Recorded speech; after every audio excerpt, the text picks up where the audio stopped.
Hola, buenas tardes. Hola, buenas tardes, bienvenidos, bienvenidas. Buenas Buenas tardes. tardes. ¿Qué tal? ¿Qué tal? Hola, Estamos buenas ahí tardes.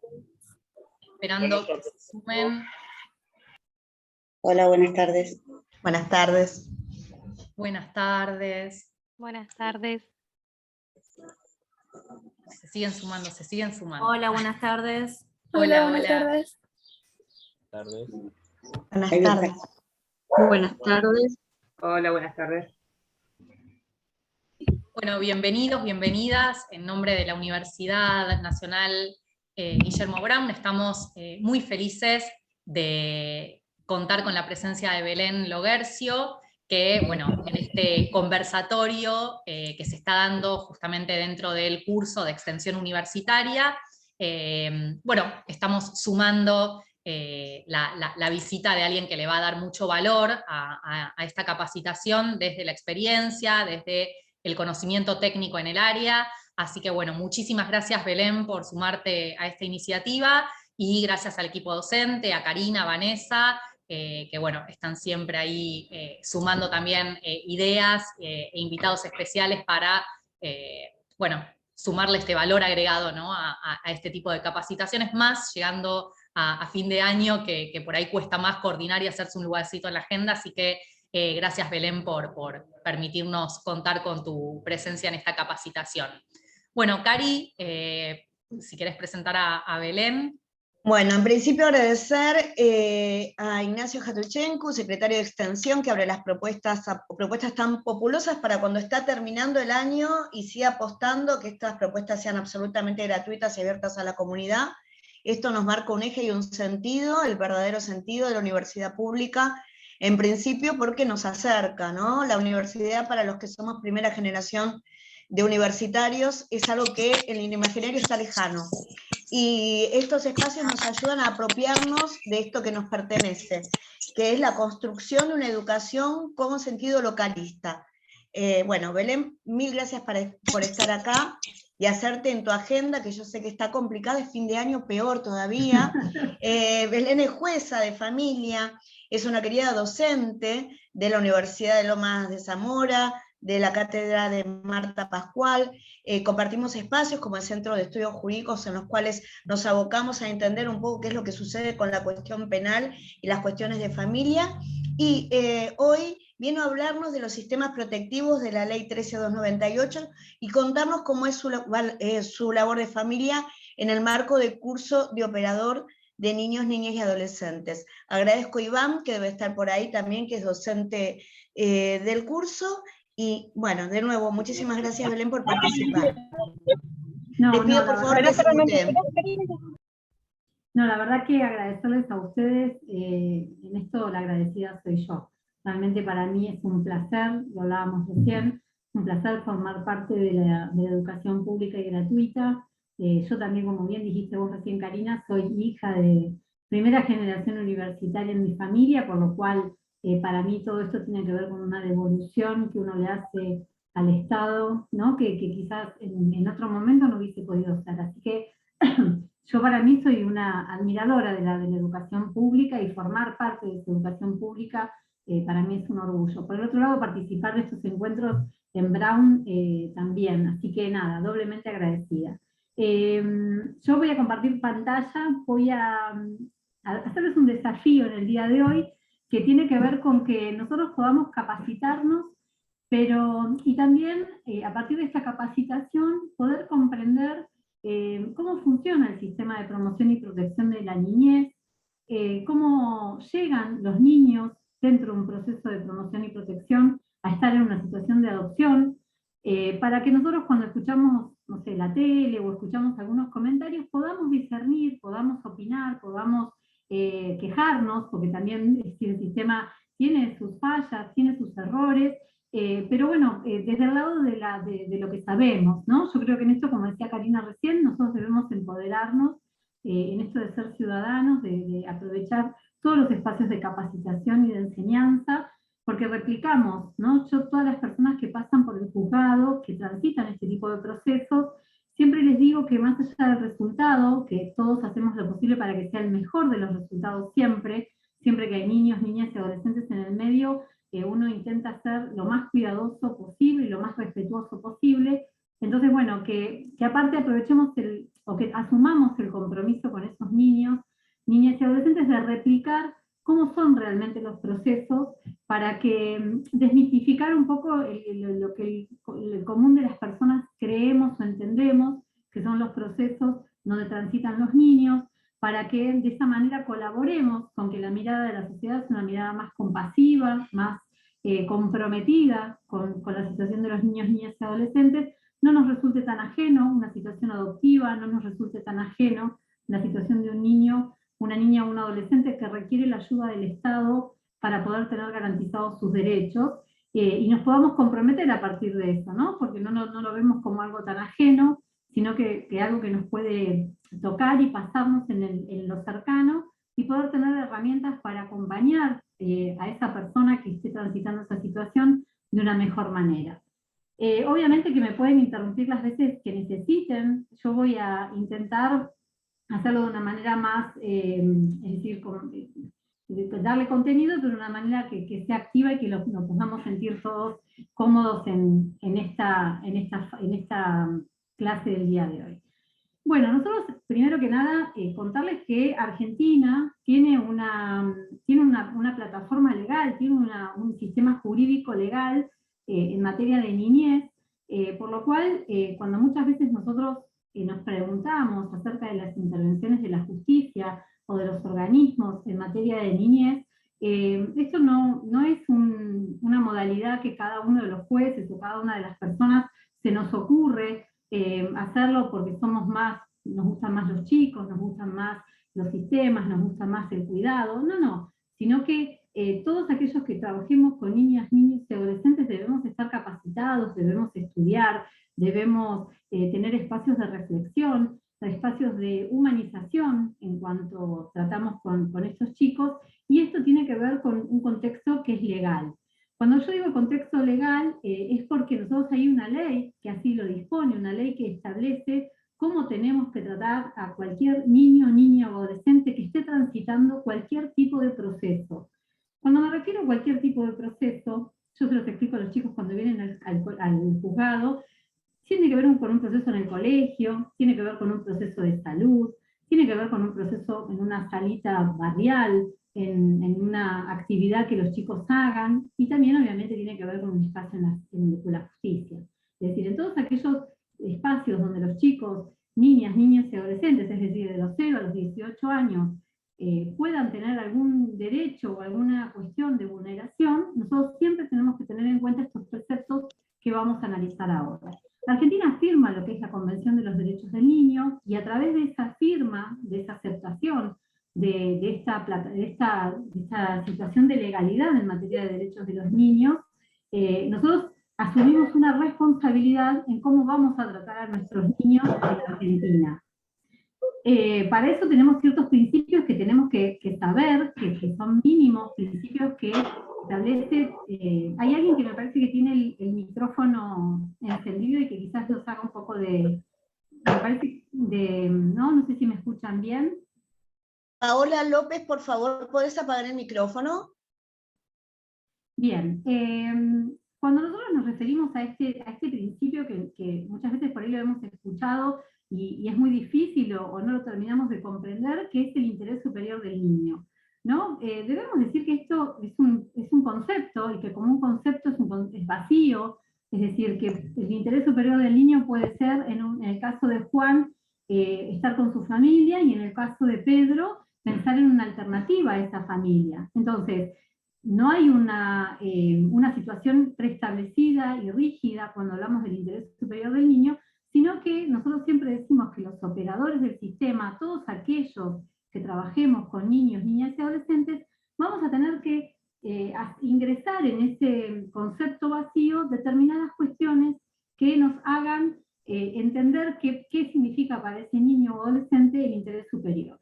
Sabemos que es la máxima satisfacción de sus derechos, es decir, como un piso mínimo. Cuando nosotros decimos que tenemos que resolver algo y tenemos que saber, siempre esa decisión tiene que estar avalada por este interés superior del niño, bueno, mínimamente, cuando tomemos una resolución donde estén involucrados niños o adolescentes, esa resolución tiene que apuntar siempre a la máxima satisfacción de esos derechos que tienen los niños.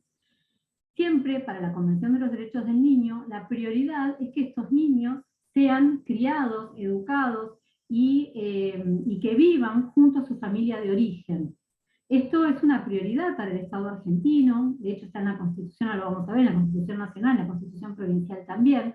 Por eso es que el Estado argentino tiene que desplegar todas aquellas políticas públicas que correspondan para que estos niños puedan permanecer con su familia de origen. Nosotros esto lo vemos siempre, esta cuestión, cuando vemos que el Estado toma medidas en relación a niños que tienen derechos vulnerados por la pobreza. Es decir, hay como un imaginario, ¿no?, de que ese niño que está en la calle, que ese niño que pasa horas en la calle, que no va al colegio, que está en una estación de tren, ¿no?, como que el común de la sociedad dice, bueno, ¿dónde está el Estado que tiene que venir a buscar a este niño y llevárselo? ¿Dónde lo llevaría el Estado, no? Que es lo que nos tenemos que todos preguntar. Por eso digo, empezar a controvertir lo que quizás creemos o pensamos o escuchamos con lo que realmente el Estado argentino se ha comprometido. Para el Estado argentino, conforme los tratados internacionales y las leyes, los niños tienen que estar cuidados y criados por su familia de origen.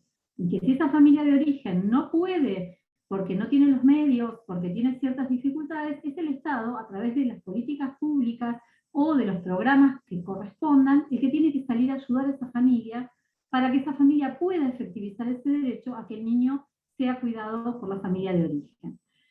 La posibilidad de la separación del niño de la familia de origen es de excepción, es decir, cuando se va de esa excepción ahora la vamos a ir viendo, y como toda excepción tiene que estar justificada, tiene que tener un proceso judicial y un tiempo donde se haya probado que efectivamente conservar a este niño en su familia de origen no es lo más saludable y que puede tener consecuencias desfavorables. Cuando yo me refiero a la familia de origen, no me refiero solo a una progenitora o a un progenitor. La ley también acepta todo lo que es el contexto del grupo familiar que hace a esta familia de origen, y dentro de este grupo familiar también a los referentes afectivos y los referentes barriales. Es decir, cuando nosotros hablamos de que el Estado pone como prioridad que los niños sean cuidados y criados por su familia de origen, no nos imaginemos solo una mamá o un papá, porque ustedes seguramente en la práctica sabrán y verán en el barrio o con gente conocida que muchos chicos son criados por sus tías, por sus abuelos, por sus padrinos. Entonces, la ley a esto también se refiere cuando le da un marco de protección. Y por eso también a partir de este artículo 20 nos habla de todos aquellos cuidados alternativos del niño, ¿no? Como que la ley dice, bueno, ojo, no vayamos a creer que si el niño no está cuidado por su mamá o su papá, tiene que estar en situación de adopción, o tiene que estar el Estado yendo a intervenir en relación a ese niño, sino que cuando hablamos de esta familia de origen, la extensión de la cobertura de los de la familia de origen se habla también de los familiares, de los referentes afectivos. Y que la adopción, que es el último inciso, que es la excepción, como les decía yo hoy, tiene que ser a través de un proceso judicial, tiene que ser realmente la última instancia, y siempre tiene que darse con estar de la mano de este interés superior del niño, y ser la última alternativa que el niño tiene como parte de su derecho a formar parte de una familia, ¿no? Uno de los derechos humanos prioritarios que los niños tienen, que por eso el artículo 5 nos hablaba de crecer y estar cuidados por su familia, es un derecho que los niños tienen a formar parte de una familia, a tener una familia. Entonces, como esto no es un derecho que tiene que ser exclusivamente con la familia de origen, cuando se han agotado todas estas instancias donde la familia de origen no puede, pese a la ayuda y el acompañamiento del Estado, cuidar en debida forma a este niño, es donde se empieza a pensar en una idea alternativa de familia, que es a través de la familia adoptiva. ¿Sí?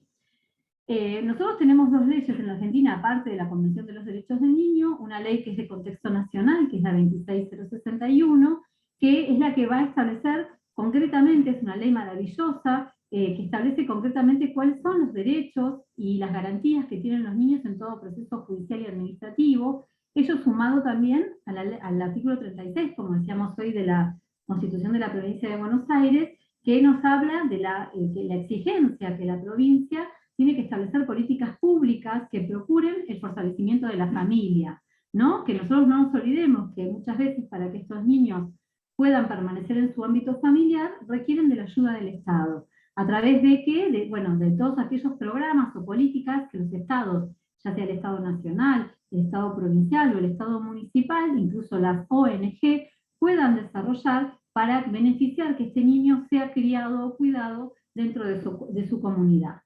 ¿Sí? En el ámbito de la provincia de Buenos Aires, esta ley, la 26061 que les decía hoy, se replica en la 13298 y en la ley de adopción, que es la 14528. Bien, comenzando con esto de los principios que nosotros decíamos hoy, para que nosotros entendamos, porque muchas veces nos preguntan o nos preguntamos, es decir, tenemos este primer derecho que dijimos que es que los niños tienen que estar criados y tienen que pertenecer y estar dentro de un ámbito familiar, ¿sí? Como un derecho humano que tiene la familia, pero que también tienen los niños. Este principio de fortalecimiento familiar nos refiere que nosotros, antes de tomar una medida en relación a un niño o un adolescente, debemos agotar todos los esfuerzos para que ese niño que se encuentra en una situación de vulnerabilidad no sea apartado de su familia. Cuando nosotros hablamos de vulnerabilidad de derechos, el espectro o la lista puede ser amplia y diversa. No es que nosotros tenemos un protocolo donde la ley nos dice, bueno, en esta situación es más grave que la otra, y en esta situación, no. Cuando nosotros nos referimos a niños, niñas y adolescentes, los derechos que ellos tienen son realmente de práctica en su cumplimiento. Y nos vamos a encontrar en la práctica con que cada niño puede tener distintas formas o modalidades de vulneración de estos derechos y distintas vulneraciones de derechos. Es decir, habrá niños que por ahí no pueden acceder a la educación, habrá otros niños que no pueden acceder a la salud, habrá niños que no tienen acceso a su identidad, ¿no? Que no pueden tener su documento de identidad o su partida de nacimiento. Y esto no son derechos o formas de mirarlos autónomas. Es decir, todo niño o niña o adolescente que no tenga su documento de identidad no va a poder acceder, por ejemplo, a la UH, o no va a poder acceder a la inscripción en un colegio. Entonces, estos derechos tienen una importancia y un peso de por sí para lo que es el acceso al de los chicos a todos los derechos que los estados les dan a ellos. Entonces, habrá distintas formas de solucionar por parte del Estado cada una de estas vulneraciones. Habrá niños que padecen de negligencia en los cuidados parentales, habrá otros niños que padecen de violencia, habrá otros niños, entonces digo, en cada caso concreto, habrá papás con problemas de trabajo y problemas de pobreza, y esa pobreza estructural hace que tengan estos nenes derechos vulnerados, pero cuando uno va y accede a la casa, los niños no son víctimas de ningún otro tipo de vulneración que no sea la propia pobreza. Entonces, ahí es donde el Estado lo primero que tiene que hacer es paliar esa situación, para que eso no signifique, que es una de las primeras cosas que la Corte Interamericana, que es la que viene a controlar cómo aplicamos los estados los derechos de los niños, es lo primero que cuestiona, ¿no? En aquellos estados donde se toman medidas cuando no se ayuda a esa pobreza estructural. Todas las personas que trabajamos en niñez siempre nos planteamos si la primera medida que toma un Estado de ayuda a un niño o diciendo que va a ser de ayuda a un niño, puede ser una intervención en el marco de una pobreza, ¿no? Y que ese niño termine en una institución, o si el Estado lo que primero que tiene que hacer es acercarse, o a través de la docente, o a través de la referente barrial, o a través de la salita, y ayudar e intentar ayudar a ese niño dentro de lo que nosotros llamamos el sistema de promoción, que ahora vamos a ver cómo se conforma el sistema en relación a los niños. Por el otro lado, también nosotros tenemos que saber que todas las cuestiones de la niñez no pueden estar judicializadas. Es decir, también en esto tenemos que haber un límite, porque si no vamos a caer en un sistema que era anterior a este, que era un horror, que era el sistema del patronato, que era donde el Estado se sentía dueño de todos sus niños, ¿no? Y de todas las situaciones, no solo de sus niños, niñas y adolescentes, y entonces la única protección que el Estado encontraba, en vez de comprometerse para ayudar y paliar esta situación, era disponer de la situación de esos niños e institucionalizarlos, ¿no? Aquellas personas que recordamos, los viejos tribunales de menores, ¿no? Eran muchos chiquitos corriendo por los pasillos, muchas familias con situaciones de pobreza extrema, yendo por ahí a ese espacio judicial porque había habido una denuncia, porque iban a pedir ayuda, y bueno, ¿y cómo era esa ayuda? Era el Estado sacando a esos niños de ese hogar, sin otra intervención o sin otra ayuda que no fuera esa. Entonces, hoy por hoy, la desjudicialización de estas situaciones es prioritaria, ¿no? No tiene que estar la justicia interviniendo solo cuando ahora lo vamos a hablar dentro del proceso que resulta necesario.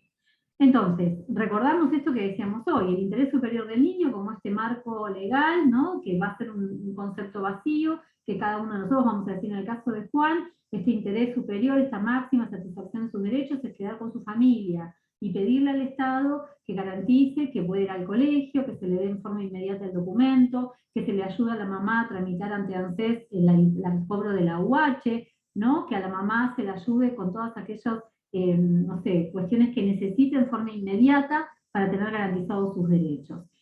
Y siempre tener en cuenta que cuando haya conflictos de intereses entre niños o adolescentes y adultos, siempre va a prevalecer este principio de ayuda hacia los niños. Los vulnerables siempre son los niños ante un conflicto con un adulto. Nosotros siempre tenemos que exigirle al Estado, al Poder Judicial y al Poder Administrativo la máxima satisfacción de los derechos de los chicos, y en esto los jueces nos toca el rol de ser bastante creativos en esto, ¿no? Nosotros hemos, por ejemplo, resuelto medidas que tienen que ver con la entrega de una vivienda digna, para que una mamá pudiese estar con sus 6, 7 niños, porque estaba en la calle, y eso significaba que la única quizás solución que se había planteado era la del abrigo, ¿no? Que el Estado dispusiese un lugar de alojamiento para esos niños en una institución, cuando en realidad no había motivo de vulneración alguna para separar a esos niños de esa mamá. Lo que hablábamos hoy, en esos casos el Estado debe poner a disposición de esa familia todas las políticas públicas que correspondan para intentar sostener a esos niños junto a su mamá.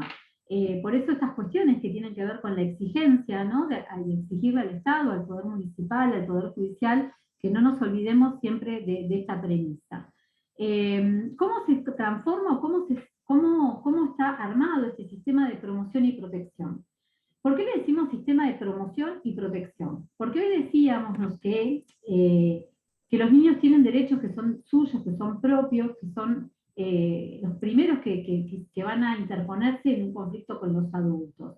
Y también decíamos que cuando hay niños que tienen derechos vulnerados, el Estado no puede ser que la primera medida que tome sea de protección cuando no ha intentado la promoción. La promoción tiene que ver con el cumplimiento de los derechos, lo que decíamos hoy. Pongámonos el caso de esta mamá con 6 niños en situación de calle, que fue desalojada porque no puede pagar el alquiler, está separada, no podemos conseguir que ese papá saber dónde trabaja, que pague alimentos, y esto lo tenemos que resolver en forma urgente. Entonces, este sistema de protección lo que va a hacer es que el Estado, a través de sus políticas y de sus distintas secretarías, se acerque a esta mamá y pueda ver de qué manera, si hay un refugio, si existe la posibilidad de otorgarle algún beneficio. ¿Para qué? Para que esta mamá tenga un lugar donde vivir y no se separe de estos niños.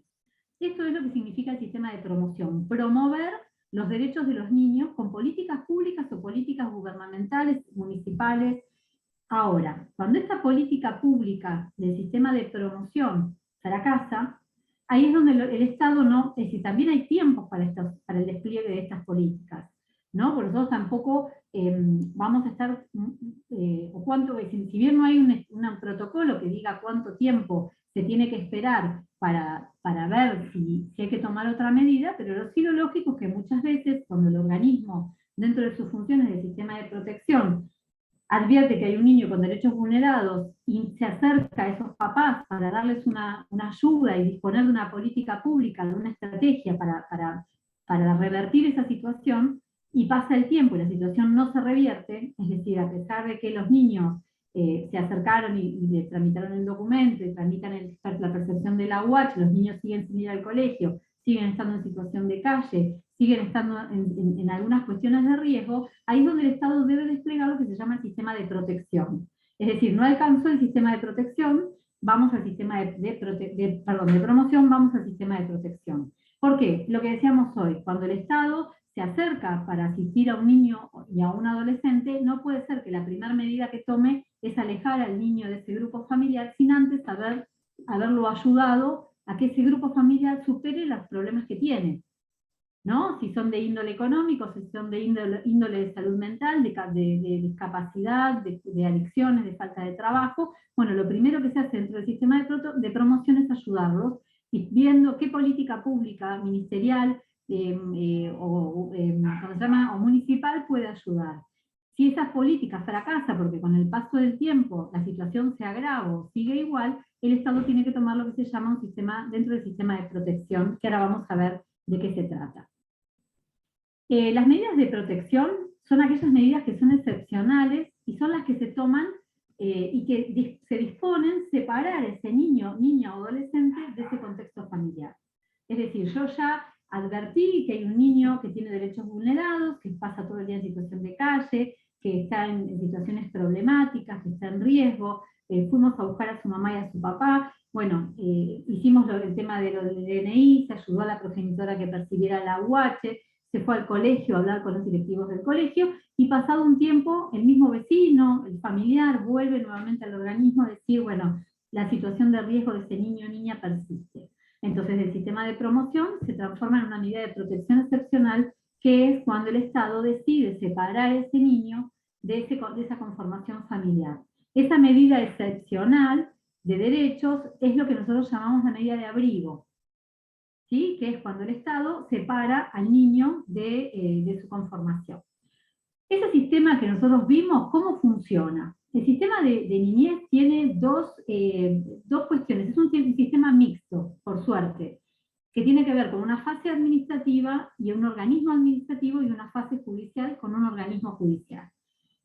Entonces, este sistema tiene un servicio local, que es el servicio territorial, municipal, que es el que nosotros vamos a tener más cercanos a nuestro domicilio. Muchas veces está conformado por psicólogos, asistentes sociales y abogados que dependen del municipio, y un servicio zonal, que es el que depende del organismo de niñez provincial, de la Secretaría de Desarrollo, que es la que va a coordinar las políticas públicas, y en el caso de que se necesite tomar una medida de abrigo, es decir, de separar a ese niño de ese grupo familiar, es el que tiene que buscar la beca, tramitar el lugar donde corresponde. En este caso nosotros tenemos que recordar, y esto por favor, si se olvidan o no lo terminan de entender, porque hoy cuando hablaba con Karina hablábamos de la importancia de desarrollar la guarda, acá es donde se empieza a separar la situación. Es decir, la ley lo que dice es que los niños, niñas y adolescentes deben estar siempre al cuidado de sus progenitores. Los representantes legales de los niños y de los adolescentes son su mamá y su papá, o la persona que figure en su partida de nacimiento, ¿no? Porque habrá chicos que tienen dos mamás, o tienen dos papás, o tienen solo una mamá, o tienen solo un papá, ¿no? En esto, para que nosotros, cuando hablamos de quiénes son los representantes legales de los chicos, ¿a dónde tenemos que ir? A la partida de nacimiento y ver quiénes figuran en esa partida de nacimiento. Entonces, ¿qué es lo que ocurre? Cuando se toma esta medida excepcional, que se separa al niño o adolescente de esa conformación familiar, ya sea de un matrimonio, una pareja igualitaria o de una familia monoparental, el Estado lo primero que dice, dentro de lo que habíamos leído hoy, es que tiene que salir a buscar a alguien de la conformación familiar que pueda cuidar a ese niño.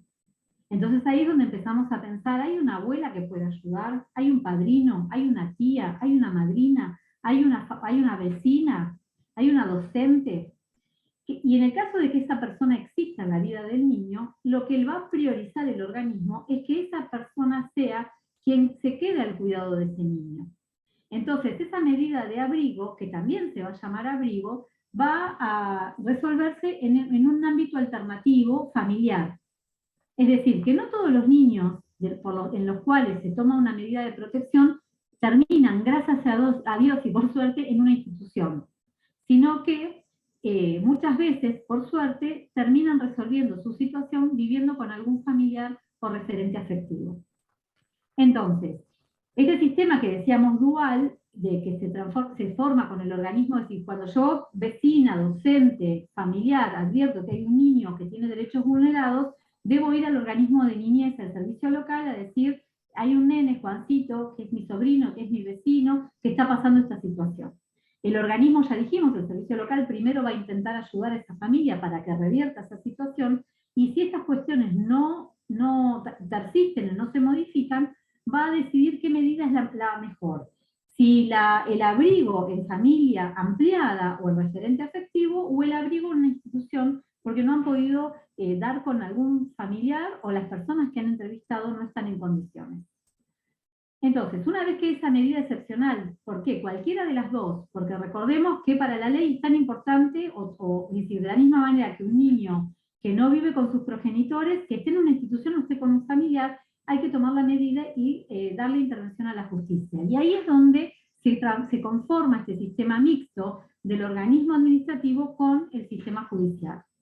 El juez lo que va a hacer es tomar intervención, leer la medida, lo que nosotros consideramos ese programa estratégico de derechos y de estrategias, valga la redundancia. Lo que se va a leer en ese plan es qué fue lo que ocurrió, qué intervenciones se tomaron y qué estrategias se evaluaron, para decretar que esa medida que el organismo tomó es legal, que está bien, y va a empezar a acompañar al organismo local, al organismo que está dentro del municipio, en todas las estrategias y todo el despliegue que haga durante este primer tiempo, que son 180 días. Entonces, durante estos primeros 180 días, en realidad que son los 180 días que la ley dice que tiene el organismo para trabajar el fortalecimiento de la familia y la reversión de todas aquellas medidas que hicieron que se tomara, valga la redundancia, la medida de abrigo. Perdón, porque por ahí me quedé corta o me quedé por explicar en el tema de las filminas. ¿Sí?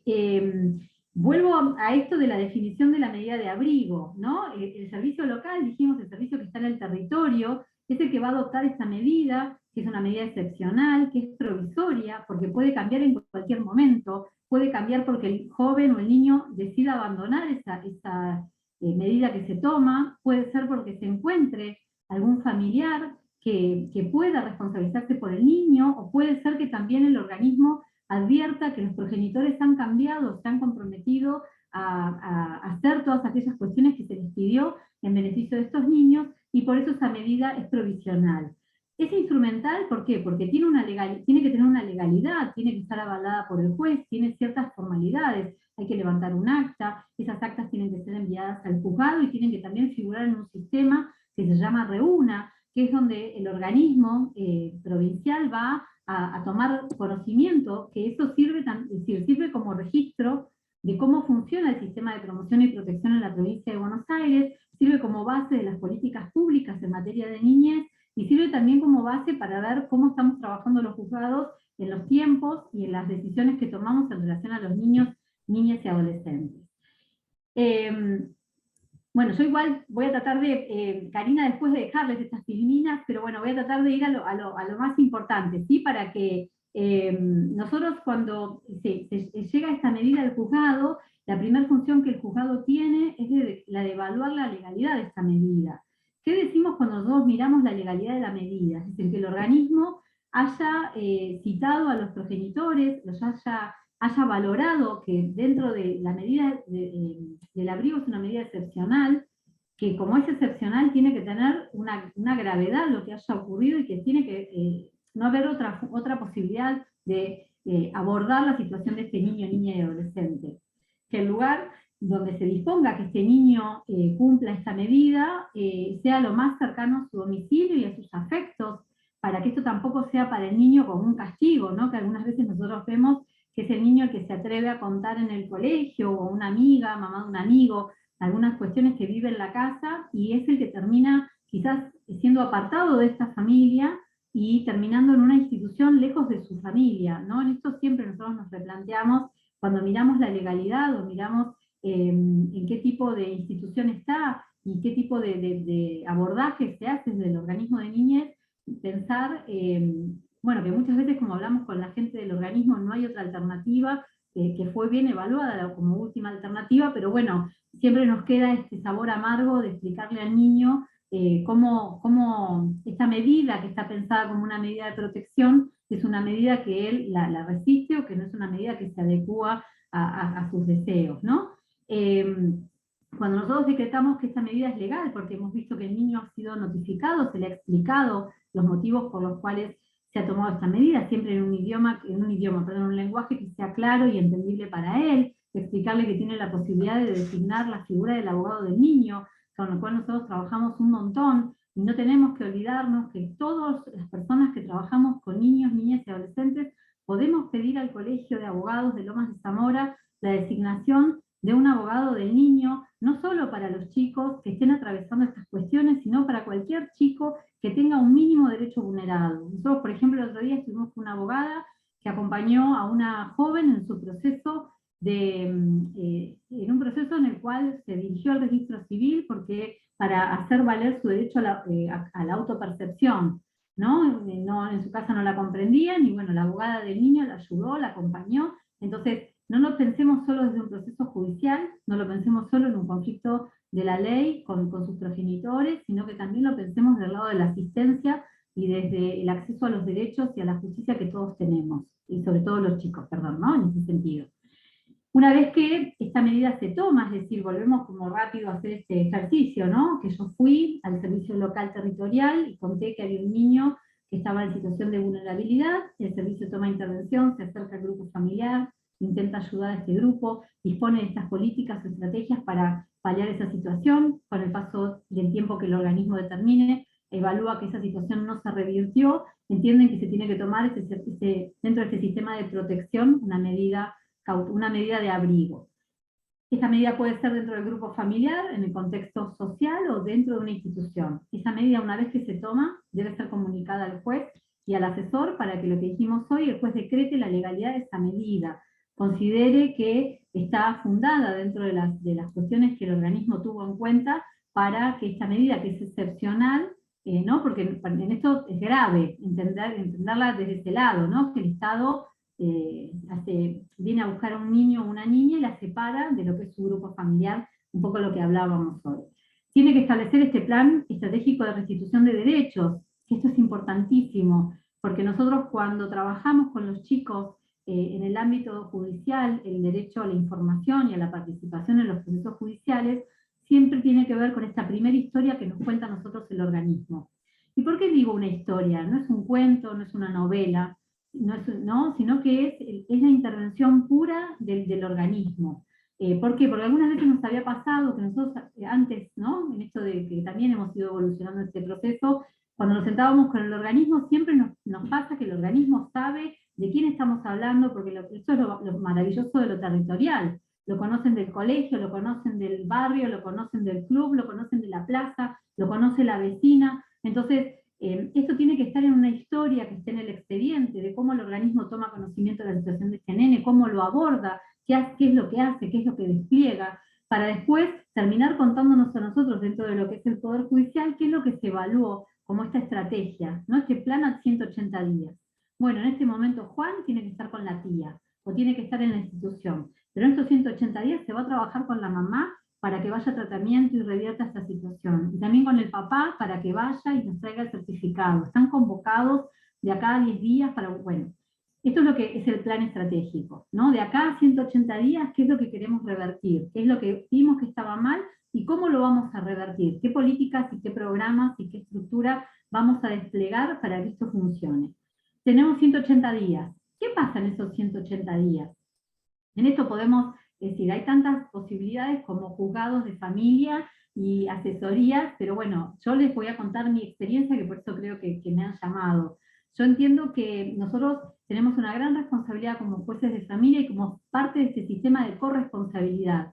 ¿Por qué decimos? Es decir, no lo decimos nosotros, ¿no? Lo dice la ley, por suerte, que en este sistema todos tenemos que trabajar denodadamente y con un mismo sistema de responsabilidad que el otro. El otro sería la asesoría, sería el organismo, sería el colegio, sería salud, seríamos todos. Y siempre pensando en la reversión de los derechos de estos niños en el mejor y en el mayor plazo posible. Yo la experiencia de lo que tengo es que parte de los errores o de las malas prácticas en el sistema de justicia tienen que ver con no tomar a tiempo conocimiento de lo que realmente ocurre, ¿no? Como la ley dice que estos 180 días el organismo local tiene que trabajar este plan estratégico, hay jueces o hay asesorías, hay operadores del sistema que miran la causa o toman intervención en esta causa en el día 181. A mí me parece que en la práctica trabajar en forma conjunta con la gente del organismo desde el momento que se inicia la medida, cada uno dentro de sus espacios, pero sí preguntando, ¿no? Se tramitó la UH, es necesario hacer algún oficio, que se ha entrevistado, se ha escuchado a esta persona, bueno, nos hace que el día 180 yo ya conozca la historia de Juan, y conozca que el organismo la situó a la mamá, y que hay un hermano, y que quizás hubo una abuela. Entonces, ¿qué hace? Que cuando yo el día 181, el organismo tiene que terminar esta situación, porque vencidos estos 180 días de este plan estratégico que se armó, el organismo tiene que decir si pudo cumplir con estas estrategias que había programado, ¿no? Si esto se dio. Y por eso decíamos que en estos 180 días puede ser que el niño vuelva con su familia de origen y cesa la medida, puede ser que el niño abandone este tratamiento, esta disposición de alojamiento y también cese la medida, o puede ser que el organismo nos diga a nosotros, pese a todo lo trabajado, no se pudo restituir y no se pudo revertir la situación por la cual la medida se tomó. Entonces ahí es donde el juez puede agarrarse la cabeza y decir, uy, ¿ahora qué hacemos? Esperá, déjame ver quién es Juancito, llamarlo a una audiencia, que el psicólogo lo entreviste, que veamos, que no sé qué, y ahí vamos a replicar lo que hizo el organismo y vamos a tardar mucho tiempo, que quizás en volver a llamar, y también estas son prácticas que por ahí no están ajustadas a la situación de los niños, ¿no? Donde nosotros volvemos a mirar lo que el organismo hizo y quizás nos hacemos preguntas de cuestiones que ya pasaron hace varios meses. Entonces, por eso para mí una muy buena práctica es trabajar los 180 días en forma respetuosa, pero bueno, con audiencias y con formas de ir viendo cómo se despliegan estas estrategias. Cuando vencen estos 180 días, es decir, esto que habíamos dicho, la situación como más grave, a mi forma de ver, es cuando no se revierte esta situación, es decir, esto que el organismo detectó en el momento 1, no ha podido modificarse, y ahí es donde nosotros se nos abren estas dos instancias. Si ese niño, niña y adolescente está en una institución porque no ha tenido un familiar o un referente afectivo que pueda responsabilizarse por él, es cuando el organismo nos va a decir a nosotros que la medida de acción civil que considera que tenemos que tomar, que muchas veces tiene que ver con la situación de adoptabilidad. Y ahí es donde nosotros empezamos a pensar que Juan, este niño que conocemos de hace un tiempo, que venimos hablando con el organismo, lo tenemos que decir, ya pensarlo en esta situación de irreversibilidad, de esta vuelta a la familia de origen. Pero también puede pasar que Juan esté al cuidado de una tía, de una abuela, y que esta persona esté en condiciones de ejercer la guarda en relación a este niño. ¿Por qué es importante que nosotros despleguemos o pensemos o luchemos y nos enojemos y pidamos que estos niños, que se resuelva esto que nosotros decimos de la guarda judicial? Porque nosotros entendemos que todos los niños, niñas y adolescentes que no están al cuidado de sus progenitores tienen los derechos vulnerados si no hay un juez que dispone esa situación. Pero no es que, yo cuando lo digo, no es que entiendo que la justicia se tiene que meter y controlar, lo digo por el solo hecho de lo que vemos en la práctica, ¿no? Que son niños que no pueden percibir la UH, porque cuando vayan a hacer el trámite de la UH le van a decir, ¿usted cómo tiene ese niño a su cargo? No, porque el organismo me llamó una vez, era mi sobrino, y mi cuñada, mi hermana no lo podía tener, y entonces yo lo tengo, y bueno, pero no, si usted no es la madre, no lo puede cobrar. Primer derecho vulnerado.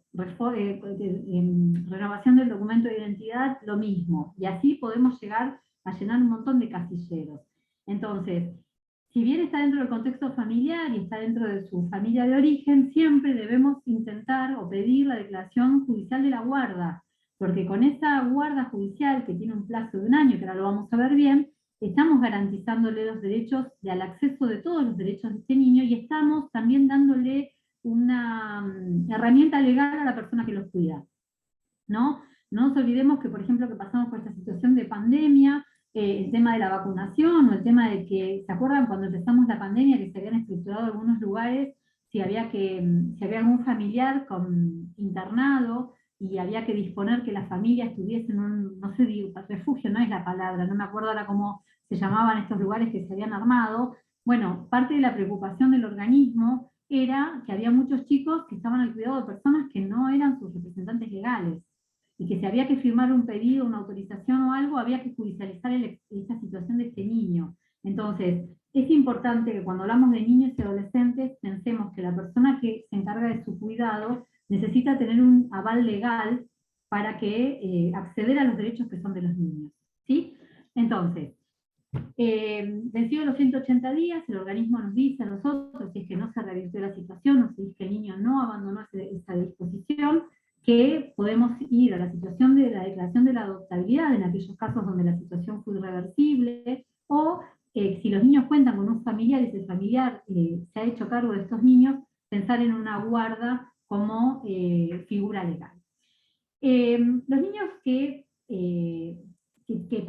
han pasado, entonces por lo que veníamos diciendo de este proceso anterior de promoción y protección, ¿no? Que en realidad no se ha podido verificar esta situación, como aquellos niños que, cuando el código dice sin filiación, son aquellos niños que por ahí aparecen en la vía pública, dejados por sus progenitores, sin filiación y sin posibilidades también de decir su nombre, ¿no? Muchas veces nos ocurre que vemos en la tele que aparecen bebés en la puerta de un hospital o en una iglesia o en la casa de alguien. Bueno, esos niños, de la misma manera que sabemos, esto es importante que lo repliquemos, que el Código Civil argentino acepta la voluntad de los progenitores libre e informada de dar a sus hijos en adopción. Esta es una realidad en la Argentina. Nosotros cada vez son más los casos que abordamos desde la justicia de progenitores que por una u otra cuestión deciden en forma informada, ¿no? Y con un abogado y evaluado, dar a su hijo o hija en adopción. Y aquellos, bueno, como decíamos hoy, que pasamos por este sistema de promoción y protección que no se pudo revertir y terminamos entonces en esta situación de adoptabilidad. En esta situación de adoptabilidad, acá es donde se abre un juicio, donde no es que de vencidos los 180 días el juez dice, bueno, el organismo trabajó con esta familia, no se pudo revertir la situación, no, sino que vencidos estos 180 días, el juez debe citar a la mamá y al papá de estos niños y darles la posibilidad de que ofrezcan pruebas, que sean evaluados y que hagan todos los avances posibles en la causa para demostrar si los niños pueden volver con ellos o no para evitar esta situación de adopción. La ley fija un plazo para hacer estas evaluaciones y vencido ese plazo es el juez el que debe resolver. Bueno, esto tiene todo lo que habíamos hablado hoy para en otro momento, si me queda tiempo, porque realmente no sé cómo vengo con el tiempo y quería avanzar en lo que Karina me había hablado hoy de la guarda. Cuando los niños, niñas o adolescentes se encuentran al cuidado de una persona familiar o referente afectivo que no es su progenitor, esta figura legal que el código prevé, que la ley prevé, se llama guarda. El código dice que se da en dos ocasiones. En aquellas ocasiones que los progenitores, por cuestiones X, decidan que su hijo sea cuidado por esta persona, o cuando existan causas graves que el juez entienda que esta tercera persona debe responsabilizarse por estos niños. Es decir, existe lo que es la guarda simple o la guarda integral, lo que es la guarda asistencial y la guarda con fines adoptivos. La guarda con fines adoptivos es la que viene de la mano del proceso que vimos recién, ¿no? El proceso de protección y promoción, cuando no se puede revertir la situación de estos progenitores, y el juez decreta esta guarda de este niño que está en situación de adopción. Las otras dos guardas, lo que tienen que ver es que es una resolución judicial en la que el niño o adolescente va a estar a cargo de algún familiar o referente afectivo. ¿Cuál es la diferencia entre ambas? La guarda asistencial es aquella guarda que muchas veces se ejerce porque los papás de los niños, es decir, yo tengo una hija que fue mamá adolescente y que no tiene trabajo porque está terminando el colegio secundario, entonces yo quiero que mi nietito que es un bebito, ingresarlo en lo que es la obra social. O ingresarlo para cobrar el salario dentro de mi pensión. Entonces, acá no hay un conflicto y no hay una vulneración de derechos del niño, sino que hay una cuestión asistencial, ¿no? Yo me quiero hacer cargo de mi sobrino, porque mi hermana está sin trabajo, y averiguar en la obra social, y entonces esa guarda esa asistencial tiene ese solo efecto, de dotar al niño de la obra social o de una percepción de lo que sería el salario. La guarda simple o integral es aquella que se dispone después de estos procesos, donde los niños fueron apartados de sus papás, del cuidado de sus progenitores, porque se advirtió alguna cuestión de vulneración. Algunas veces, por suerte, como es una figura de reparación, lo que hace los papás, después de la intervención del organismo de niñez, es entender que ese abuelo, ese tío o ese referente está ayudándolo en el cuidado del niño. ¿Por qué? Porque esta figura de la guarda no afecta a la responsabilidad parental. No es que, como en la adopción, que se priva a los progenitores, como hay una pérdida del derecho que los progenitores tenían sobre los hijos.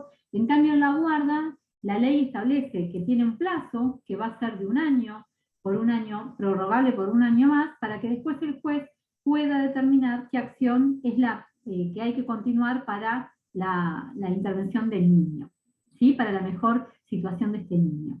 Entonces, bueno, nada, tengo un montón de casos y de fallos acá para dejarles, pero la idea era, de lo que quería explicarles era bien la diferencia entre una guarda y la otra, y que esta guarda que se otorga por parte del juzgado puede ser delegada, puede ser consentida por los progenitores, o puede ser decretada por el juez, aún así con la oposición de los progenitores.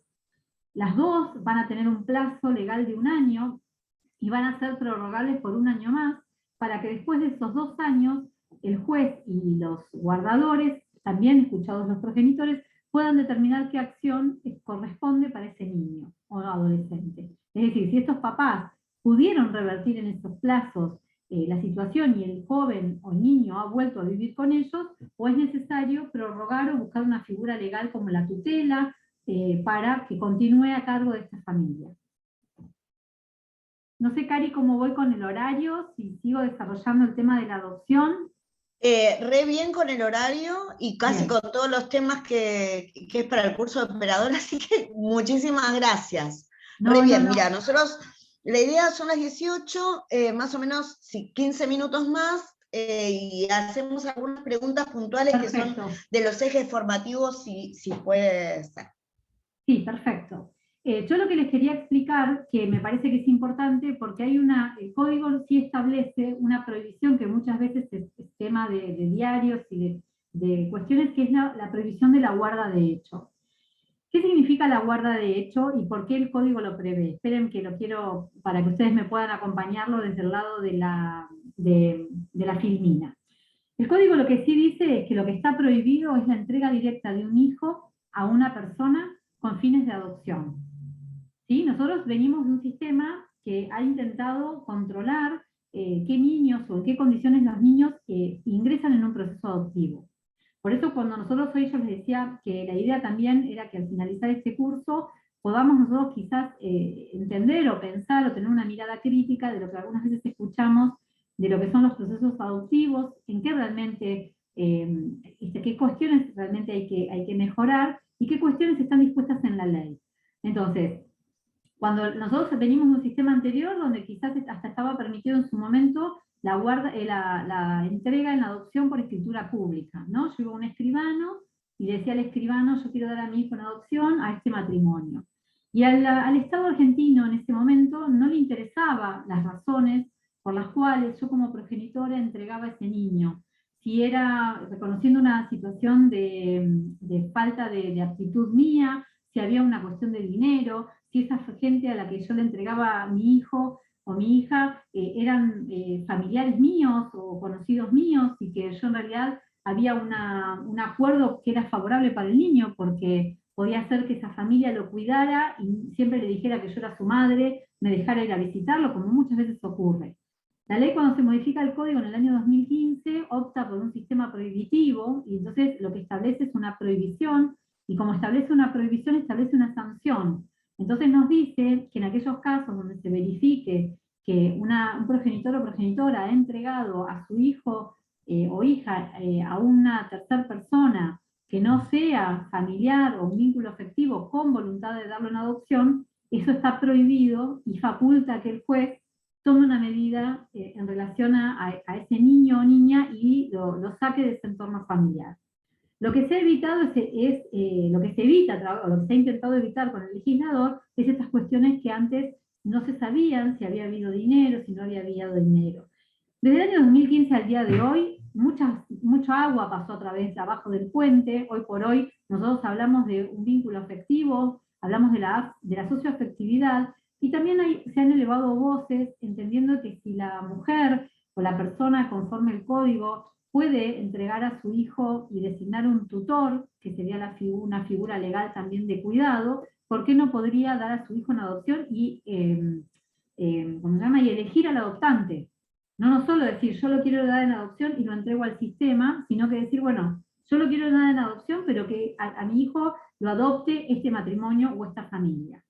Entonces, a partir de eso, varias fueron las resoluciones judiciales, algunas a favor, otras en contra, y hoy por hoy lo que la Corte, que es nuestro superior en materia de jurisprudencia, lo que nos ha dicho y marca una idea, más allá de varios proyectos de reforma que hay, es esto de entender que cada caso es un caso concreto, que cada caso debe ser evaluado, poniendo sobre la mesa lo que hoy decíamos, que es tan importante, que es el interés superior del niño, que no hay fórmulas, ni puede haber nunca fórmulas preestablecidas cuando hablamos de derechos de los niños.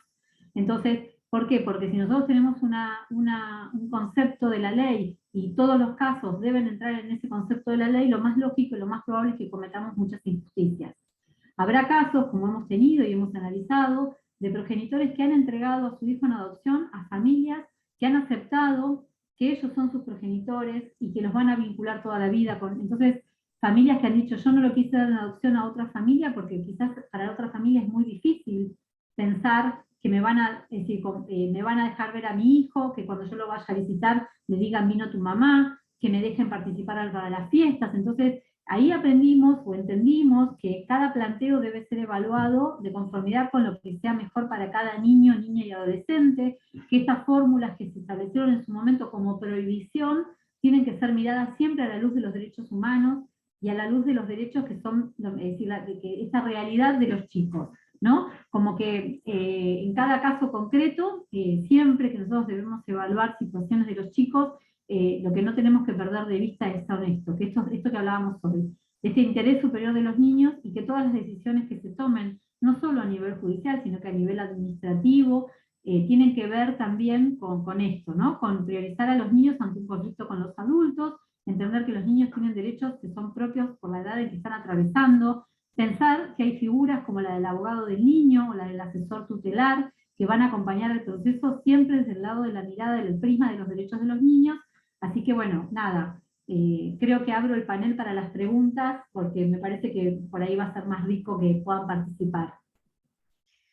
Bueno, muchísimas gracias, excelente exposición, tocaste todo el sistema protectivo integral. Espero.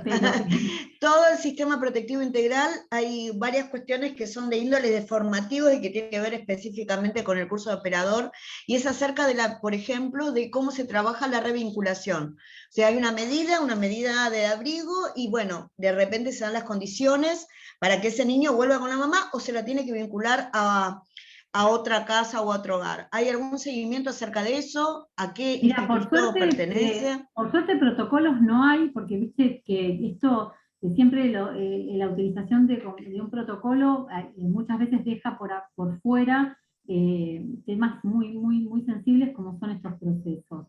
Lo que sí es, siempre nosotros estamos en contacto con la gente del organismo de servicio local, que es el que toma la medida conjuntamente con el servicio zonal, y es el que evalúa en estos primeros 180 días lo que son estos procesos de vinculación, siempre tendientes a que los niños vuelvan con su familia de origen. Se ponen a disposición todos los mecanismos y todas las herramientas que tengan. Nosotros varias veces hasta nos ha ocurrido de trabajar disidencias, ¿no? Como que el organismo local, el territorial, entiende que hay que trabajar con los progenitores en una revinculación y quizás el zonal dice que no, y el juzgado pone a disposición el equipo técnico y los espacios del juzgado para generar esta revinculación. Yo lo que creo es que lo que no tenemos que hacer, o ninguno de nosotros pensar, es que son procesos estancos y que en un proceso, es decir, esto no puede darse en este proceso, no, al contrario. Tenemos que estar abiertos mentalmente y en materia de recursos personales y poner a disposición el saber que el niño tiene este primer derecho humano básico, que es a tener una familia. En este primer tiempo de la medida, ese derecho básico es a tener a la familia de origen. Y por eso es que se despliegan todas las condiciones para que vuelva esa familia de origen. Recién cuando tengamos los 180 días terminados, más todo el proceso, que cuando el juez cita a la familia, si es que la familia se presenta, ¿no? y plantea estas cuestiones, recién ahí es donde el juez tiene que pensar como alternativa la familia adoptiva. Durante todo ese tiempo, por eso algunas veces cuando la gente dice, no, bueno, tanto tiempo tardan los procesos judiciales, sí es cierto que muchas veces tardan por negligencia o porque digo, no es solo eso, no es que vamos a decir las cosas como son, pero muchas veces también los tiempos es porque se tienen que desplegar todas las estrategias para que los niños puedan volver con esta familia. Y esto es porque es un derecho constitucional básico que los niños tienen. Yo siempre, Cari, lo explico con el siguiente ejemplo. Yo me hago siempre la idea de que los niños que transitaron por mi juzgado van a volver en algún momento a preguntarme por qué fueron en adopción. Y yo tengo que tener las herramientas y la certeza moral de poder explicarles por qué, ¿no? Y ahí es donde está la diferencia entre lo que es la excepción y lo que es una regla, ¿no? La excepción es, mira, yo me acuerdo, trabajamos con el organismo citó, el organismo intentó, yo los volví a citar, el equipo técnico me dijo, tuvimos una entrevista, no se pudo. Porque muchas veces, de hecho, nosotros con nenes adolescentes que están en hogares nos preguntan, ¿por qué no puedo volver con mi mamá? O con mi papá, ¿pero llamaste a Tirulo? ¿Fijaste? Bueno, ¿por qué? Porque el equipo técnico me dice que no se dieron las condiciones, no se ha cambiado la situación y que vas a volver a estar en riesgo. Y que va a volver a repetirse la situación que se repitió. Que se hicieron todas las cuestiones posibles, si los citó, se los escuchó, Entonces digo, yo siempre me lo figuro de esta manera, ¿no? Que el día que los chicos se presenten en el juzgado, porque para eso también los tenemos que preparar, a decir, bueno, ¿por qué fui en adopción? Yo quiero ver mi expediente, quiero ver mi historia, quiero que vos me expliques, poder explicarle objetivamente por qué no, para que no sea una regla o un procedimiento que termina en una adopción, ¿no? Entonces decir, bueno, mira, esto se hizo, esto se cumplió. Y entonces todo este proceso que vos decís o me preguntás, es muy importante que si el organismo entiende en estos primeros 180 días que están dadas las condiciones para evaluar la vinculación, se tienen que hacer, no tenemos que tener miedo a eso. Y muchas veces nos ocurre que si llegamos a la adopción, y también hay que vincular al niño bajo una figura adoptiva con alguien de la familia, o con otros hermanitos. No nos olvidemos que nosotros muchas veces tenemos adopciones de muchos nenes, donde se toma la decisión lo primero que nos dice el código, lo vimos hoy, los hermanos tienen que ir juntos. Pero algunas veces es una realidad que escapa a las posibilidades, ¿no? Nosotros vivimos una situación económica todos, la Argentina, y esto se ve en los procesos adoptivos también. No es fácil pensar en adoptar un grupo de 6 hermanos, de 4 hermanos, de edades donde uno dice, ¿cómo hago? Entonces, bueno, estas cuestiones de separar a los hermanos siempre es con la obligación y la palabra de que no van a ir juntos, pero la familia que venga por ustedes tiene que saber, lo primero que se les va a preguntar es eso, mirá que tiene hermanos, mirá que los vas a tener que vincular, y estas vinculaciones se generan, porque si no, es un voto negativo ya para el postulante que te mira raro como diciendo, ¿cómo? No, listo, no podés avanzar, ¿no? Con el postulante que te plantea una situación así, ¿por qué? Porque cuando vos lo llamás, no nos olvidemos que cuando nosotros llamamos al postulante, que nos lo dice la Corte a través de un registro, ese postulante ya eligió qué tipo de proceso quiere participar. Si quiere participar en un proceso de uno o varios niños, si quiere participar en un proceso de un niño que tenga otros hermanos, que este tipo, los tipos adoptivos, ¿no? Donde quizás tenga que vincular con otras familias. Entonces, bueno, la idea de la adopción siempre es sumar hermanos, sumar familia, y bueno, entonces en eso es una cuestión artesanal que hay que hacer y que sí hay que desplegar todas las herramientas para eso. Claro, acá es como muy, para ustedes que van a ser operadores, como muy importante, capaz que ustedes no forman parte de lo que fue el paradigma tutelar, que antes cuando caían en adoptabilidad, iban cada nene a una institución totalmente distinta y no se respetaba algo que dice la convención, que es su historia, ¿no? Su historicidad, de dónde viene, su identidad. Entonces todos estos principios receptados por la convención y por las leyes no se cumplían y señalan los 21 años. Hay varias cuestiones que las contesto yo, porque estamos todos sensibles por el caso Lucio y tiene que ver con esto, que fue una terrible tragedia en todo el sistema de corresponsabilidad. Esto falló en el sistema de corresponsabilidad. Y hay una cosa que yo rescato, muy importante, del que está en el chat, que dice Romina Fuentes, ¿no? En principio, que falló esta cuestión de, hasta patriarcal, de pensar que la mamá siempre es la mejor cuidadora. Mira, yo lo discutía ayer y tenía como mucho miedo de caer en un lugar incómodo por dar una opinión, que yo digo, ¿por qué nos cuesta tanto como sociedad la mujer asesina? Digo, perdón, pero Sí. ¿por qué costó tanto Nahir Galarza? Cuando estamos acostumbrados a tantos femicidios. ¿Por qué cuesta tanto? Yo digo, no, es un horror y tiene que cumplir la condena, pero digo, sí me planteo como sociedad, ¿por qué nos cuesta tanto ver algo que yo como jueza de familia veo todos los días de progenitores que golpean? Entonces digo, veo una sociedad conmovida, que me parece perfecto, que lo que ocurrió fue una desgracia y un horror, pero pero me parece más horror el tema de la mujer en pareja con otra mujer. Cuando, lo digo yo siempre, ¿no? ¿Dónde va el hombre? Porque lo veo cuando era consejera, el cargo de consejera es un cargo de mediación dentro del Poder Judicial. Yo me acuerdo cuando era consejera, muchos casos de progenitores hombres ejerciendo el cuidado de sus hijos y alegando en la audiencia, y doctora se fue, nos abandonó. Se fue con otra pareja, se fue a estudiar. Entonces yo le preguntaba, pero le hago una pregunta, le digo, cuando el hombre se va, ¿por qué deja el cuidado? Cuando el hombre se separa y se va, deja el cuidado de los chicos de la madre. ¿No? Porque uno no se lo pregunta, los abandonaste, te fuiste y los dejaste al cuidado de la madre. La madre después verá si cobra los alimentos, si se hace supermano, no sé, digo, a nadie se le ocurre pensar que un padre abandonó. A todos lo tendríamos que pensar. Pero digo, yo he tenido hombres en el juzgado diciendo, oiga, ¿le abandonó? Sí, se fue, lo abandonó. ¿Y usted cuando los hombres se van, dónde van? ¿Por qué el hombre no abandona y la mujer abandona? ¿Por qué el hombre no mata y la mujer mata? Porque el hombre, entonces digo, un horror lo que pasó, por Dios, no quiero mezclar una cosa con la otra, pero digo, sí me hago esa pregunta de por qué nos llama tanto la atención lo que naturalizamos en otro concepto, en otro contexto. El caso Gabriel, ¿no? Se olvidamos del nene de La Plata, que, ¿no? El nene de Don Orione, que era el nene de Golondrina, que terminan, creo que falleciendo en La Plata, también la docente de Don Orione denunciándolo, yéndose, escapándose, no sé si fue a Berazategui, el nene murió en Berazategui, y la mujer era víctima de violencia y terminó transitando un proceso penal donde por suerte, cuando llegó a casación penal, Daniela Bersi pudo demostrar que era víctima de violencia y que no había golpeado al hijo, sino que ella era víctima como el hijo. Entonces digo, sí, son cuestiones horrorosas de las que tenemos, pero también son cuestiones de las que tenemos que reflexionar.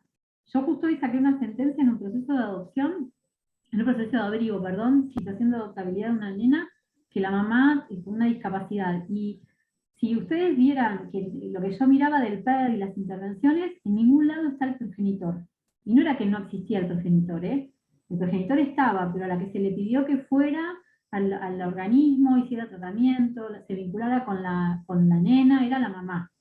A la familia de la mujer sin familia, una chica en situación de calle, ¿no? Que estaba probado que no iba a poder, sola no iba a poder, y que lo que a mí me dio lástima es, y lo dejé constancia hoy en la sentencia, es eso, no olvidarse que toda la otra familia que podía no la ayudó.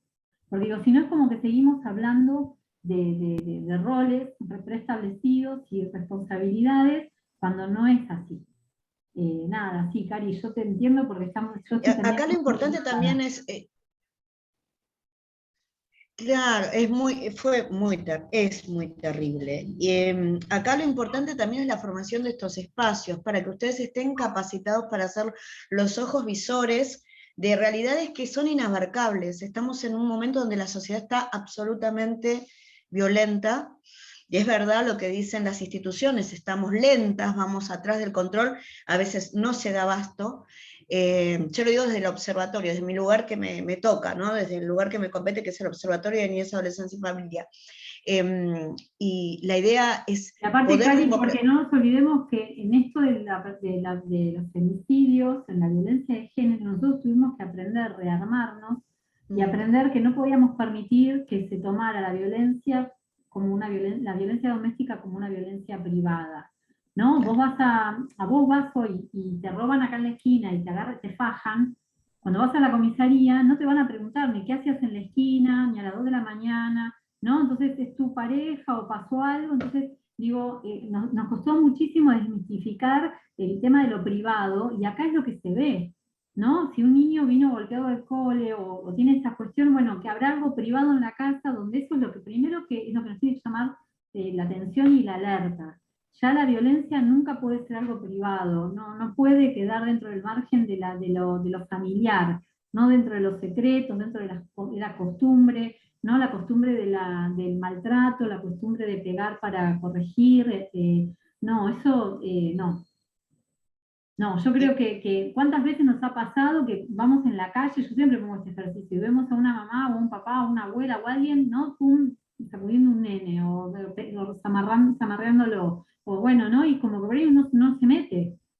Pero digo, ¿por qué? No nos metemos porque quizás tenemos como un poco eso de que es su madre, su padre, que será un correctivo, será, bueno, y sobre eso tenemos que analizar un montón.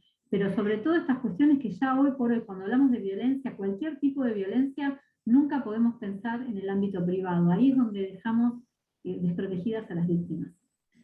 Ahí UNICEF fue categórica, ¿no? Lo que pasa en Argentina son de cada 5 niños o niñas, 3 sufren maltrato. Esto es lo que hablamos en la primera clase. La idea es que ustedes tengan todas las herramientas como para poder abordar y ser el primer eslabón de detección y derivación y seguimiento del caso. Y que ustedes puedan aportar desde las diferentes instituciones, con su saber y sus técnicas operativas, la posibilidad de que no sucedan tantas tragedias. Lamentablemente, la sociedad se está volviendo cada vez más cruel, y los niños están siendo muy vulnerados. Yo celebro estas formaciones que nos permiten hacer las universidades, porque durante mucho tiempo también nos costó hasta las formaciones tener. O sea, que se cree la figura del abogado del niño, no fue, bueno, se creó, fueron grandes batallas, y hoy en día los abogados del niño siguen peleando batallas para introducirse en los fueros penales, en cada proceso judicial. Digo, no es sencillo, y uno dice, bueno, ¿por qué no funciona? No funciona, cada cuestión que nosotros tuvimos en niñez, los que somos históricos, fueron batallas que tuvimos que generar, lograr, plantarnos y decir, acá hay un niño, tiene derechos, respétenlo. Inclusive antes del 94. Se invisibilizaron durante muchísimo tiempo. Entonces la idea es poder revertirlo esto entre todos, ¿no? Y romper con esta cuestión tan central, corresponsabilidad somos todos en la sociedad, con diferentes grados, por supuesto, pero corresponsabilidad somos todos. Sí, aparte creo que todos creernos capaces de, en este puente, o en esta historia de estos chicos, de cambiar esa situación.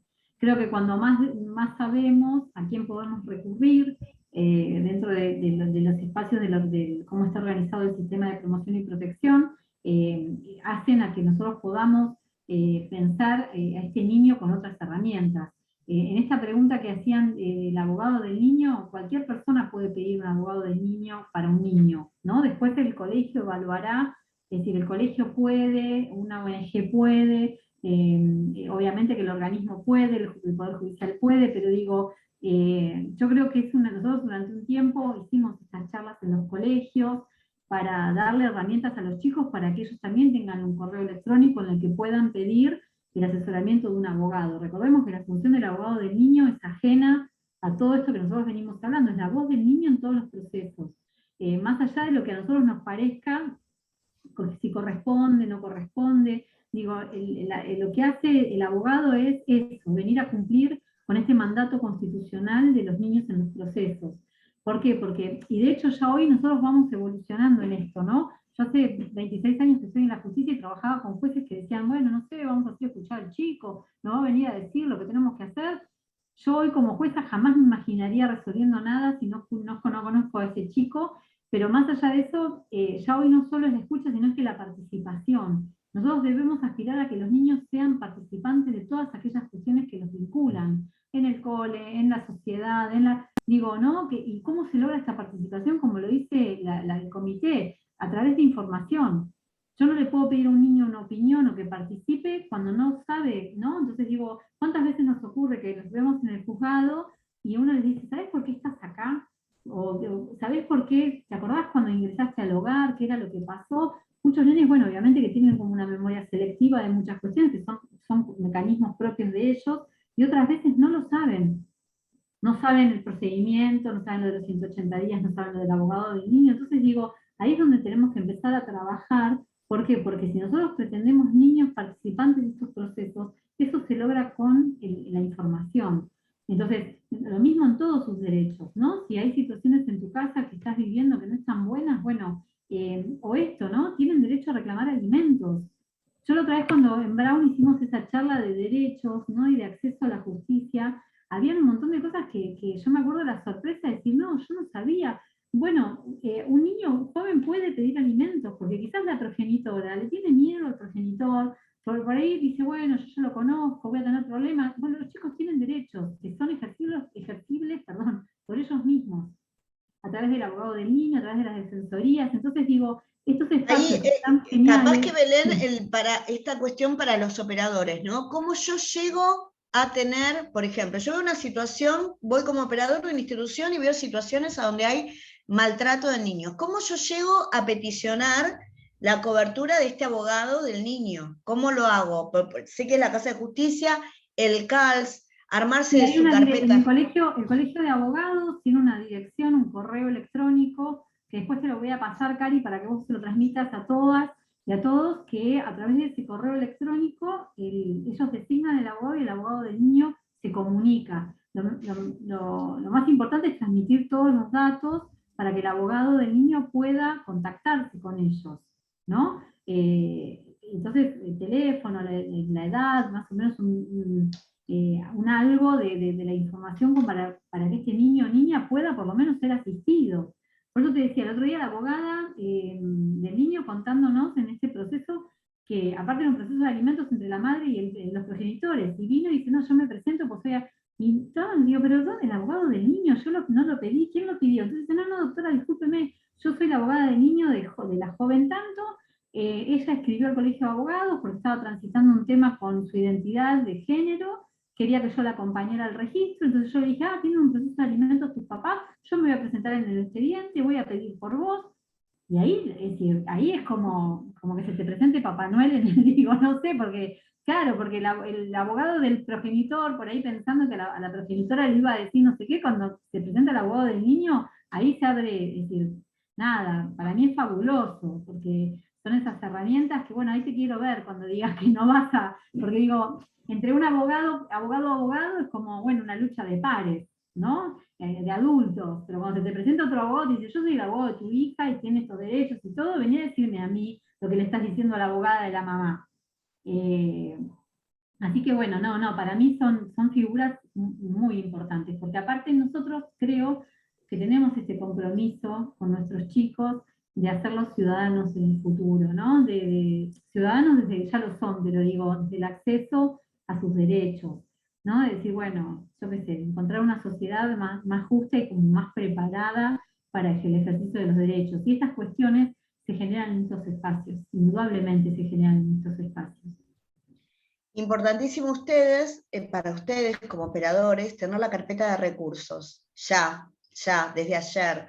La carpeta de recursos es saber a dónde queda el CALS, saber dónde queda la Casa de Justicia, saber dónde quedan los servicios locales, porque el día de mañana, más allá de la sensibilidad como estamos todos nosotros por situaciones que son altamente injustas, y después de decir, sí, la justicia es patriarcal, cuéntenselo a Belén, que es mujer, y lo que le habrá costado, y lo que nos cuesta cada vez que las mujeres tenemos que acceder a veces a peticionar, con hasta mismas mujeres que tienen otra mirada, A mí o sea, yo les puedo comentar mis casos particulares de cuando tuve que litigar y nada, hacer valer el derecho de género.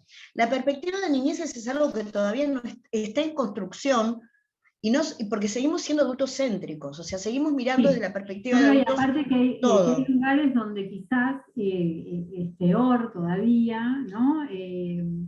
Lugares donde, en materia de abuso sexual infantil, en materia, pero digo, yo creo que sin llegar a ese extremo que es gravísimo, no tenemos que dejar de pensar en todas estas cuestiones donde nosotros como adultos consideramos que tiene que haber un otro adulto que hable por un niño.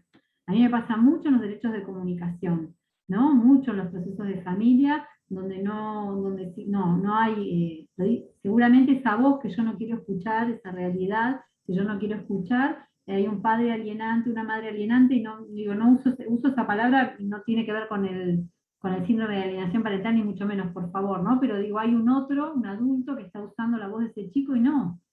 Digo, entonces de esto tenemos que aprender mucho a escuchar y a valorar la prueba de los chicos, de la voz, perdón, de los chicos y lo que piensan los chicos, porque bueno, quizás nosotros fuimos chicos que necesitamos de un adulto que nos habilitara y necesitamos de un adulto que nos... Y ellos por suerte no es así.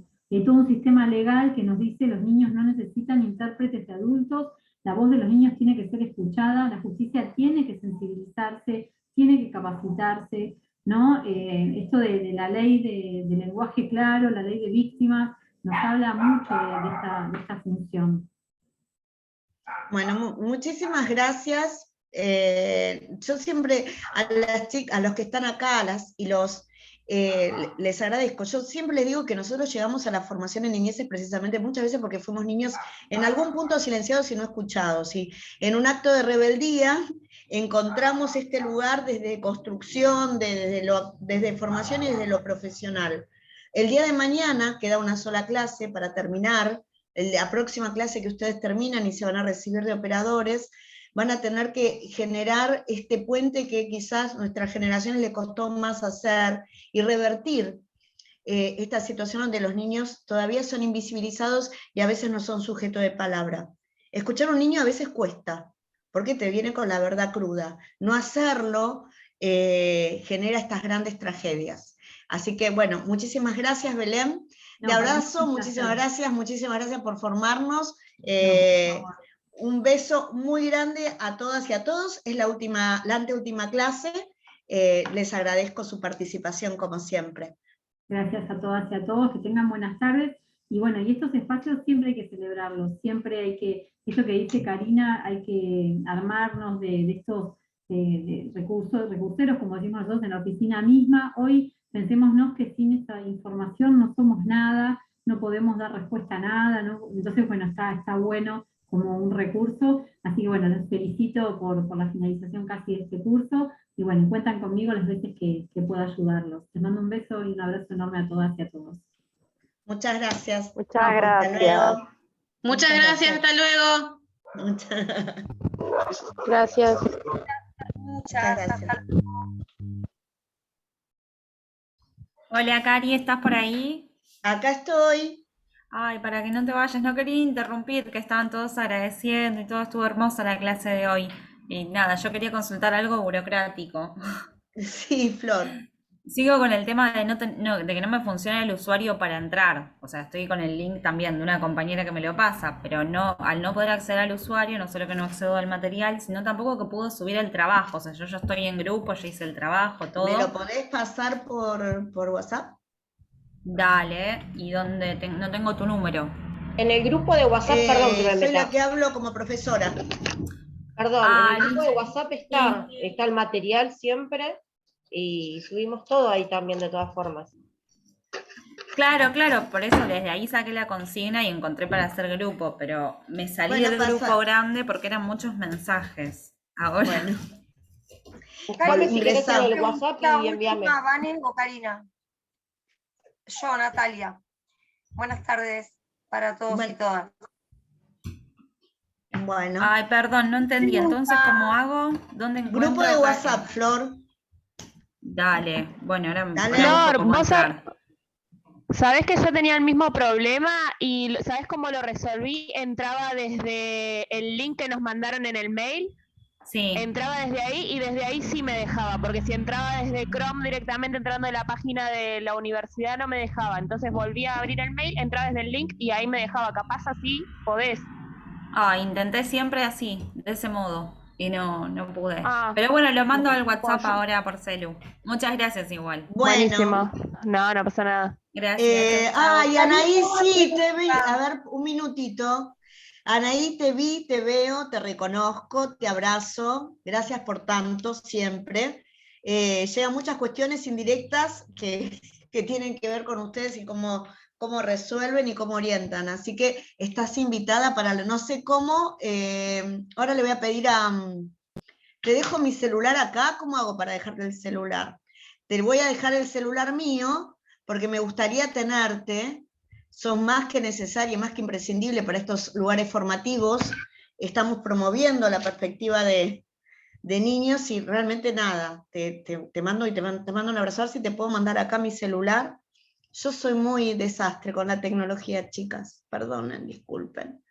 Ahí fue, no sé si fue mi celular. Bueno, Anaí, beso enorme. Beso enorme a todas y a todas. Esperemos vernos el martes próximo cara a cara. Las abrazo, los abrazo. Hasta luego. Abrazo, Karina. Otro curso con vos, por favor. Gracias. Hasta luego. Primero vacaciones, después otro curso. Hasta luego. Bárbaro, estaré atenta. Chau, chau.